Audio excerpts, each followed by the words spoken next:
All right, today looks a little bit different because we are taking two of my clients' diets and we are comparing them. They both have the exact same goal. So both Nat and Lana, you guys, thank you for letting me share your diet protocols and what we're doing to help you guys lose weight. But today looks a little bit different because Nat and Lana both want to lose 10 pounds. However, their diets to help them get there look a little bit different. So we're going to kind of go through and compare each one and the things that we're doing differently. And the whole point of these episodes is for you to take what Lena and what Nat are doing, and if you can see yourself in their shoes or if you can relate to what they're doing, you can take certain elements and apply it to your own protocol. So we break down, what Nat and Lena have been doing prior to working together, their biggest struggles, and how we are helping them both achieve their fat loss goal. And so we break it down in a way that you'll be able to take some tidbits and apply them to your own protocol as well. Oh, we're good. Sorry. Just making sure. The last couple episodes I've done, anyways, we don't need to go there. They were like all blurry. So I'm like, is my camera working? Okay. So first of all, Nat and Lena, they both want to lose 10 pounds, but the reason this is so crucial for you guys to know is it doesn't matter if you and your best friend have the exact same goal. Even if you have the exact same goal as Lena and Nat, you want to lose 10 pounds, it's such an individual process to help you get there. So there's no one size fits all approach. That's why you're really going to look at these two ways that we're losing 10 pounds each, and you're going to be like, that's interesting. Maybe if I do this, then I'll be able to achieve my goal, or maybe if I do that, right? So you can kind of take certain things and apply it, but just know that there's no one size fits all approach when it comes to achieving your goals. So first, we're going to break down Nat. Nat is currently 170 pounds, and her goal weight is 160 pounds. Lena, on the other hand, her current weight is 150 pounds, and her goal weight is 140 pounds. So both gals want to lose 10 pounds, but more than that, they both agree that they both want to feel confident, they want to look sexy and feel good and fit, and did I already say healthy? They just want to feel healthy and confident in their skin. So Nat, they both live fairly sedentary lifestyles just in terms of what they do for work. So Nat works from home. She works on her laptop. And then Lena is a school teacher and she's currently working from home as well right now, hence quarantine life. So Nat is her non-exercise activity level is a little bit more than Lena. So Nat has 5 dogs. And she lives in a rural area, so she does a lot of walking. Again, her non-exercise activity level is much higher than Lena. And she works from home. She works out from home. She works out 4 to 5 times per week, and she lifts weights. She has a home gym. So she's pretty active, even though she works from home on her laptop. And then going to Lena lives in the city. It's all about that apartment life. She isn't currently working out consistently. She walks through her neighborhoods often. She does a little bit of yoga here and there. She has much lower, her non-exercise activity level is a lot lower than Nat's, but it's not a big deal at all. But she just feels she said she's feeling a little bit unmotivated right now just to get her butt into gear. Plus it's getting cold where she lives. Both girls their sleep and their stress is pretty good. Nat sleeps well throughout the night. Lena has a little bit of trouble falling asleep at first, but generally gets 7 to 8 hours. And Nat's biggest struggle right now is lows with exercise. Who can relate to that? And also just not knowing what to eat because she feels like she eats healthy, but she's not losing any weight. And she's actually gained a little bit of weight over the last 6 to 8 months. So that's a little bit annoying for her. And then Lana, her biggest struggle right now is motivation, and motivation to do anything, she says. She feels kind of stuck because she tries to eat in a deficit, but then she falls off the wagon and then she's back where she started. I can also relate to that. And then previous history. So Nat was previously going to the gym before COVID and exercising regularly for the last 5 to 6 years. She's tried different diets, but never could lose any weight. And she's not tracked her food. She's tracked her food, but hasn't weighed her food, if that makes sense. She hasn't used a food scale before.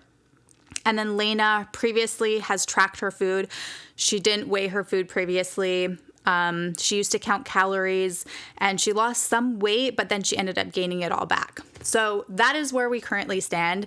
And now we're going to break down what we're doing to help them achieve their goals, but we're going to kind of break everything down just so you guys know like why all of this stuff is important.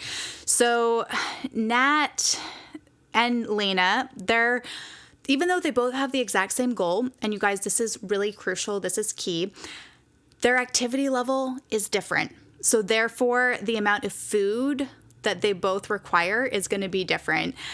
So when I say the amount of food, I'm talking about calories, because a calorie deficit is the only way that you can lose weight. And they both need a different amount of calories every single day. And they both also require a different amount of macros, protein, fat, and carbs in order to achieve their goal. And this is so important. So important. Like, this is number one. I cannot stress this enough, because the amount of food that your body needs individually in order to lose weight and keep your blood sugar stable, this is all going to be different person per person. So you really got to know how many calories your body needs in order to achieve your goals. That's number one. And then once you know that, you can figure out like how much protein, fat, and carbs your body needs. And this is important because it'll help you achieve your goals. It'll help you keep your blood sugar stable. And just as an example, like, we set, like, obviously Nat and Lana, they both want to lose 10 pounds, but their activity level is different. So they're consuming different calories and in order to achieve that exact same goal. And then Nat is also consuming higher protein and carbs than Lana, because the extra protein helps her just stay feeling more full. It's more satiating. She's working out more. She's burning like more energy. So it's just helping her while she's eating less food to feel a little bit more full. And then she's also eating higher carbs because it helps her keep her blood sugar stable. So she's timing a majority of her carb intake around her workouts and around all of her walks per day. And then whereas you look at Lana, and Lana is she's still consuming a lot more protein than she's used to. You guys, protein is super important when it comes to achieving your goals. But her fat intake is much higher than like in terms of macro ratios amount than what Nat's consuming, because she finds that consuming higher fat intake as opposed to carbs just helps her keep her blood sugars more stable when it comes to her own lifestyle, based on like her lifestyle habits currently. So there's no one size fits all approach. As long as you first figure out like how many calories your body needs per day, then it makes it much easier to figure out like, okay, this is the amount of protein I need. This is the amount of carbs. This is the amount of fat. And it just makes it so much easier to do that. So then moving on to the things that have really helped. So Nat is consuming for her struggles. And this is really important, you guys. So Nat was struggling with low blood sugar while she was exercising. So a few things that we've done that have helped her with this is that she's consuming enough carbs before her workout to support the type of activity she's doing and the duration. So aerobic activity will often make your blood sugars go lower. Anaerobic will often make them go higher. And Nat, since she has so many dogs, she's like, part of her warm up to just get herself in the mood to work out was walking her dogs for like 30 minutes. So her blood sugars were always dropping. So by the time she was ready to work out, she's like, oh my God, I'm eating calories, treating low blood sugar. So she's really just made sure she's consuming enough carbs. She's been mindful of her insulin on board. That's been huge because that wasn't something she was mindful of before. She's been cutting back her bolus 50% before she walks the dogs because that helps her as well. By the time she's done her walk, her blood sugar is stable. And then sometimes she's actually been like, you know what? I'm just going to walk my dogs after I finish my workout because she's noticed that because she has a home gym in her garage, when she's lifting weights, it sometimes makes her blood sugars go a little bit higher. So by the time she's done her workout, when she does her like cool down, she'll go walk the dogs or whatever, her blood sugar is actually in range for the rest of the day. So that's been another thing that's helped her out a bunch. And then, yeah, that's important. Yeah. Okay. So moving on to Lana. So Lana, a few things that have helped with her is, you guys, motivation is such a struggle. Like Lana, you're not the only one that struggles with it. I'm sure you guys can relate. I myself am going through a period.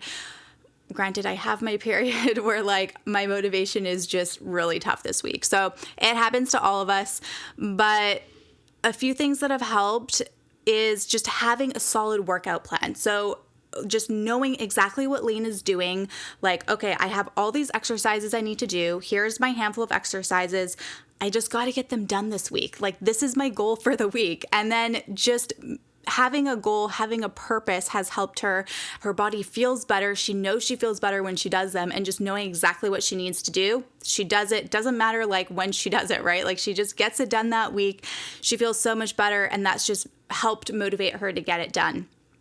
And then accountability has been really huge too. She's found that having those weekly check-ins with me and just going over her program, and, when she falls off the wagon or she doesn't feel motivated that day, it's like, you know what? It's okay. It's totally fine. Don't worry about it. Let's just get back on the wagon and keep moving forward. And just having that has helped her just like take a deep breath and be like, okay, I'm not going to worry about it. I'm just going to keep going. I'm just going to do this. Right.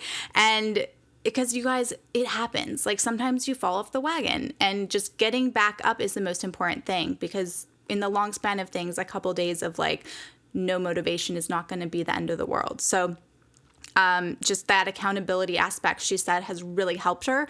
And we're also different also.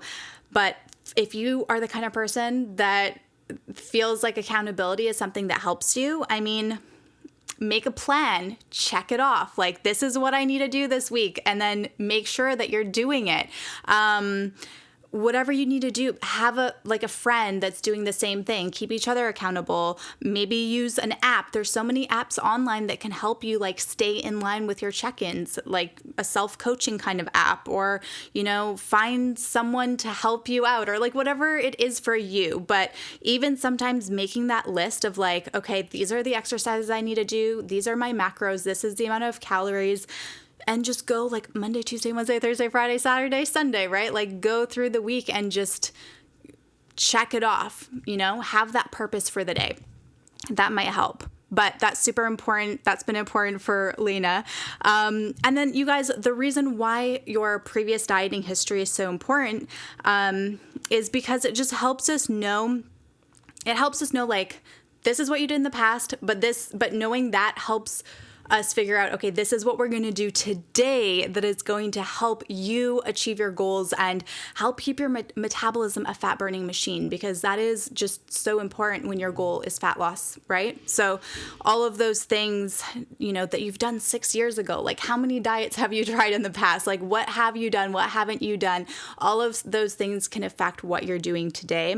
And there's always something that you can do to start getting results. And so if you're also feeling like there's been, days and weeks you're like, damn it, I just can't lose weight. I want you to just flip that around and change your can'ts to cans, because there's always a way. And you just have to sit down. You have to be really honest with yourself, and you have to sometimes just make a plan and realize, like looking at Nat and looking at Lana, like not everyone's diet protocol is going to look the same no matter if your goal is the exact same. So Lena and Nat both want to lose 10 pounds, but as you can see, because their lifestyles are totally different and their amount of food is going to be different, they weigh different amounts to begin with. So their macros and their calories are going to be different. So all of those things you have to take into account. So just know that there's no one size fits all approach, and that with the right tools and,